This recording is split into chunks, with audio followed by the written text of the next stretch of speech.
Search करें अवामी news. मुल्क भर की ताज़ा तरीन खबरों से बाखबर रहने के लिए सब्सक्राइब करें हमारे चैनल को और बेल आइकन ज़रूर दबाएं।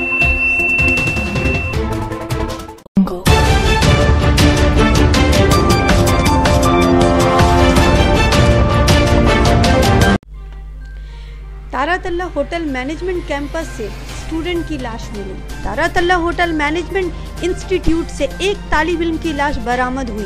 बताया जा रहा है दमदम इलाके का रहने वाला अर्तिब मुखर्जी फिलहाल 3rd ईयर में ज़ेर तालीम था, लेकिन आज सुबह इसकी लाश गैर फितरी हालात में पाई गई, जिसकी खबर मिलते ही इलाकाई थाना ने लाश को अपनी तहवील में लेकर अस्पताल रवाना किया, जहां डॉक्टरों ने भी इसे मुआयने के बाद मुर्दा करार दे दिया और पुलिस इस मामले की जांच में जुट गई है।